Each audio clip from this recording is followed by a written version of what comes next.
Some people asked me to make a video in the pool, so feel free to make fun of me. It's perfectly okay. Yeah? Now, before you start hating on me for this video, which is not monetized, and it doesn't matter, as long as you and I are honest and tell the truth, I'm a huge fan of Nikon. However, it was announced 3 weeks ago, and I told people about this many months ago, that there would be no more, at the end of this year, 2021, no more Japanese-made Nikon cameras. Now, it's completely 100% impossible to spin this in favor of Nikon. Nikon's been liquidating a lot of primary assets, not like peripheral assets, but primary assets. And I don't know if you know the Japanese people very well. I know them pretty decently. Some people know them better. But it is 100% undeniable fact that the Japanese people are incredibly proud of Nikon and Japanese-made Nikon equipment.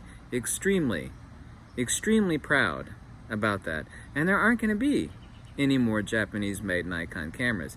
It is completely impossible, whatever you think of me and think of this video or the fact that I'm making it from inside of a pool, an inflatable pool no less, it doesn't make any difference. You can't spin that in Nikon's favor. You can't do it. Here's point number 2, and this is something that nobody else has noticed. If you're technologically challenged and you haven't got any R&D, because Nikon's R&D, let's just say Nikon's R&D isn't what it used to be.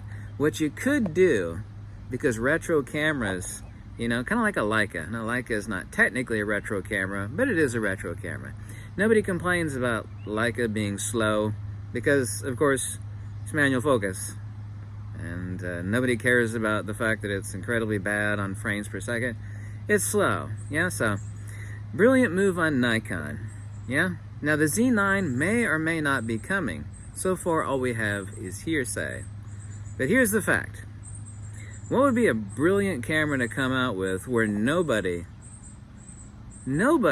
would complain about it being slow or having less than awesome autofocus? In fact, horrible autofocus. Well, what you do is you would take the main board of an already existing DX camera. I mean, it could be anything, since it's a retro camera that Nikon's coming out with and some images have leaked. Yes?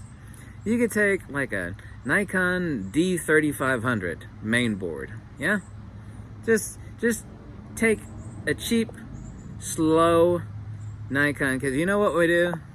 We're gonna take the guts, because all a DSLR is, doesn't matter if it's mirrorless, doesn't matter if it's DSLR, is a main board, a sensor, and a shutter mech, and in the case of this, it'd be an EVF, yeah, since it's a mirrorless retro. You take a slow camera, no innovation required. Only thing you have to do is press out some injection molded plastic, like the Nikon DF, for example. It looks like a really tough camera, but it actually is not a tough camera. If you see a teardown of a Nikon DF, and I'm taking a few of them apart, it looks really tough, but it's not. It's actually quite flimsy and mostly plastic. So you take an injection molded plastic central section and some magnesium backplating and some magnesium top. What you have is a retro camera made for really cheap with basically zero R&D. Yeah, kind of a brilliant move on Nikon. You know, there's an ant crawling on me. If you're Nikon and you got no money, and you're not going to make any more cameras in Japan, and you can't spin that in Nikon's favor, so get ready to come up with a new camera, you know? Something to make it look like we're still alive. I know what we'll do. We'll take a pre-existing, slow, cheap camera. We'll stick the inner components, being the main board, the sensor, and the shutter mech, and an EVF, and we'll slap it inside of a cool retro body. That way, no one will complain about the fact that the autofocus is no good, the fact that it's slow. It's a retro camera. It's not supposed to be fast. It's retro. Brilliant move. I don't know why nobody else has kind of noticed that fact, yeah? How could we come up with a new camera where no one would complain about how slow it is? I know, we'll make a retro camera. Nikon.